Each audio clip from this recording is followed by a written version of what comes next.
would you suggest what the underlying purpose is for these forced adoptions? Where are these children being adopted into? Well, reason. I have no doubt from my research, and there are many, many other people out there who have been researching far longer than I have. What we are seeing is a vicious political agenda which has the objective to break up as many family units as possible. And that is because a happy family unit is basic stability in society. If you break the family unit, it is much easier to manipulate and control mum and dad or the children as individuals. And we have got a vicious dictatorship forming. It's all colours, do not be fooled, it's blue or red or yellow. Lib Dems, Tories and Labour are working together on this. They want to destroy the family in order to help bring in this single socialist state. They want the children isolated because, as the Nazi regime identified very early on, if they control the children, they don't really care about protesters like myself and other people campaigning. They already own the minds of the children. These people are absolutely vicious. We've got a Deputy Prime Minister, Mr. Clegg, who before the last election thought that a lady who was a director of porn films was an ideal candidate to be one of his MPs. Although it was kept very quiet, the Lib Dem party were pushing very hard for the age of consent to be further dropped to 14. And when we challenged them on that, when the UK column challenged them on that, they went very quiet. We have Labour MPs who were involved with Liberty. And Liberty, if you check back through its history, was linked to the Paedophile Information Exchange and another paedophile organisation. And in Europe, we are seeing more and more European legislation which is pushing towards making paedophilia lawful. Right, now we're going deeper down the rabbit hole, I think, Brian, and this is the point that I really wanted to touch on because it's, as you know, so very dear to my heart. And this is the effect of paedophilia on the, I think it's in the 7 to 12-year-old range. The victim is very likely to experience something called dissociative disorder, which is where the traumatized psyche separates into two essentially completely separate wholes, and the abused child will switch into the abused persona during the periods of abuse, and then may switch back into their original persona immediately afterwards, and the two may have no recollection of the existence of the other, and that the effect on this as one passes into adult life is to make the victim subject to these dissociative states in any period in their life where the triggers, the cues, the environmental cues during the abuse are reinstated. And that many studies have been done through, like you say, the Nazis before the Second World War, through some of the CIA experiments, that this makes people very manipulable. And it's very easy to take one of these fractured psyches and basically weaponize it to a greater or lesser degree. Do you see some of that being involved here? Well, I've certainly done research into these areas, and I can say that I'm really delighted, particularly over the last 6 months, where professional people, clinical psychologists and NLP practitioners are coming forward and giving advice and information about the actual damage that can be done on young children in this way. So again, I'm saying we're not talking theory here. We've got expert professionals coming forward because they are also concerned. But aside from the damage to the children, the other thing which is absolutely clear at the moment is that paedophilia is being encouraged through society. And the reason it's being encouraged is not only for the breakdown of morality and order as most adults would accept. What we are also seeing is that the paedophilia is being used as the control mechanism to bully and blackmail senior political people, judges, lords, police officers into doing the political bidding. And I've said this before at talks. When I joined the Navy in 1972, if you were going to be security cleared, which I was, you had to reveal what you had been up to. They were interested if you were an excessive drinker. They wanted to know if you'd taken drugs, if you committed adultery. They were certainly interested at that stage if you were a homosexual. And why were they interested? Because if you had secrets, you could be blackmailed. Now, what we're seeing is that we've now got society to such a state that you can be an MP, a member of parliament, you can take drugs, you can use rent boys, you can attend orgies, and you can still hold on to your position in Westminster. So how can you be bullied and controlled and blackmailed? Paedophilia, still not acceptable. So when I see these roundups, and we've had one recently with the papers crowing that another big ring has been broken, it is absolutely untrue, because the people who are driving these rings are at the very top of society. And I'm not going to be shy here in saying I've watched with great interest as we've had Prince Andrew staying with a man who's a convicted paedophile.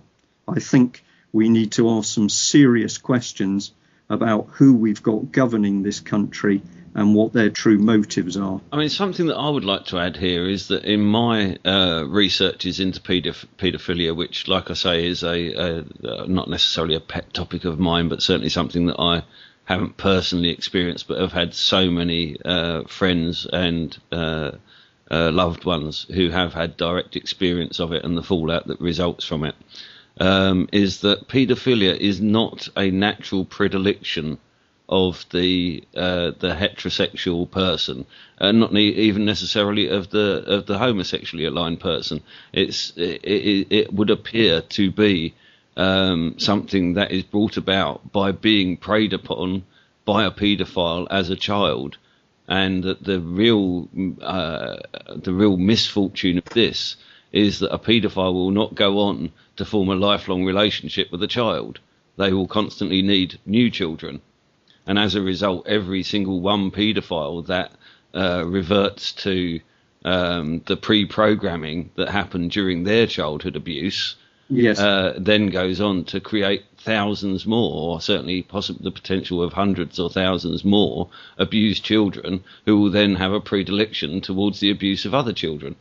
So what you're actually saying is that it is a very powerful, and I'm going to use the word promiscuous. It spreads very quickly, is what you're saying to me. Well, and again, you have the sexualisation of children through the mainstream media anyway. The likes of Britney Spears in a schoolgirl outfit, and the constant bombarding of the eyes with images of sexualised children on the screen. This is where we're discussing this very, very serious and dark subject.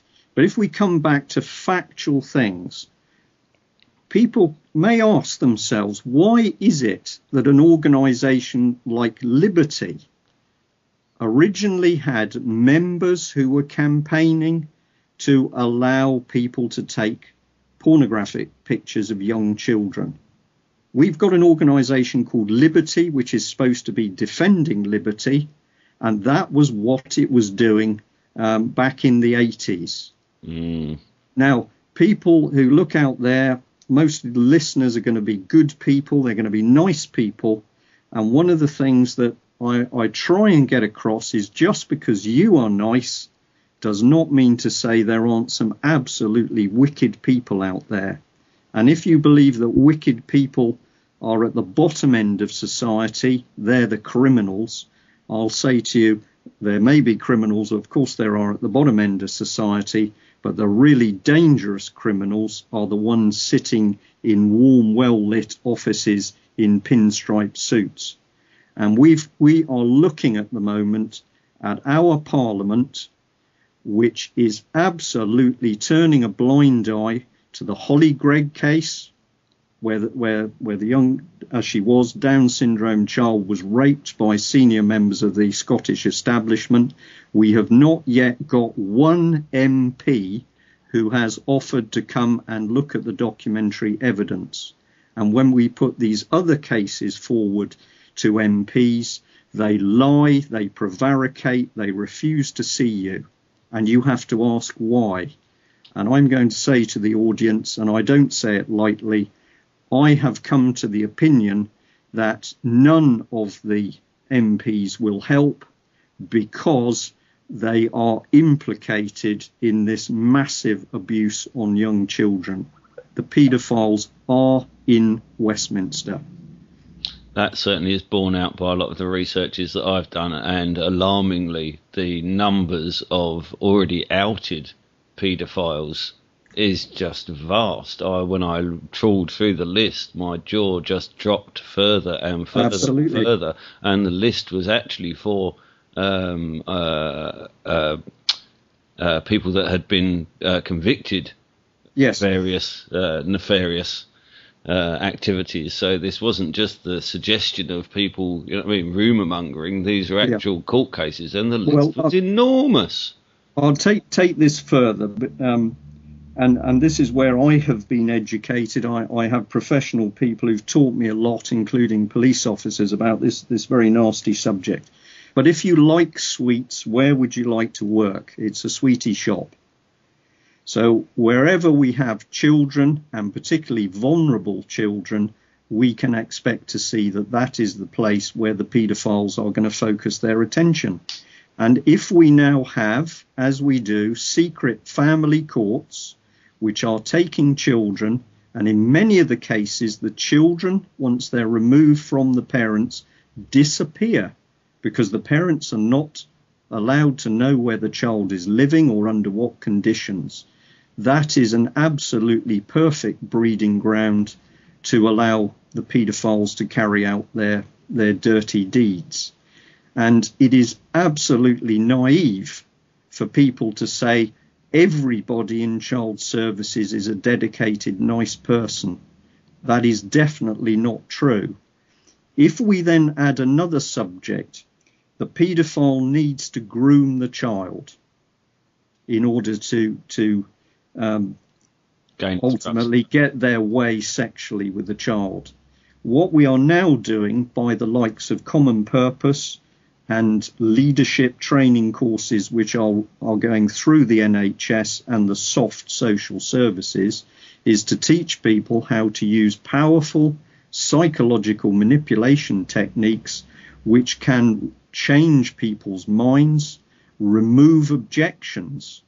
So you want somebody to do something, they protest and react in a normal human way with their verbal arguments, and you have been taught to use applied psychology in order to overcome those arguments and objections.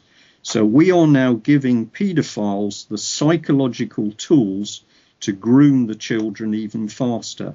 And that is why about 5 years ago, when I started first talking about Common Purpose, I told audiences that there were paedophiles within the Common Purpose networks.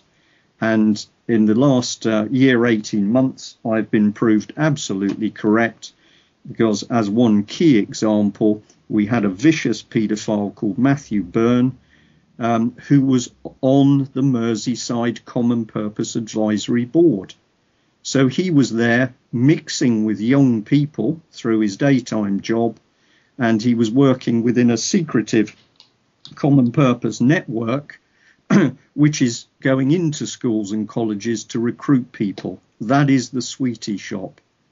So this is a system which has been deliberately created. It hasn't arisen by accident.